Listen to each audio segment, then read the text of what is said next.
Welcome to Not Milk Never Milk. Subscribe if you're lactose intolerant. You begin by finding the page and selecting everything on it. Open the navigation pane or scroll quickly to the target page so you know you're on the right one. Once there, make sure formatting marks are visible so you can spot manual page breaks and empty paragraphs. Then select the content.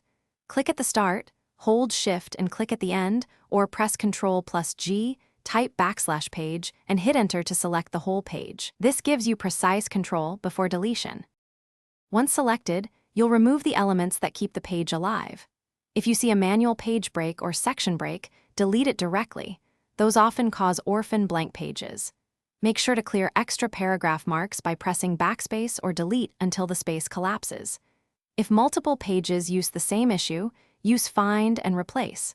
Search for M to remove manual breaks or B for section breaks and replace with nothing. That removes structural blockers quickly and safely. You're finishing up. Verify the page is gone and nothing else shifted unexpectedly.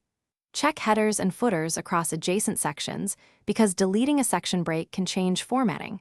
Make sure styles and pagination remain correct. Use Print Preview or the navigation pane to confirm removal.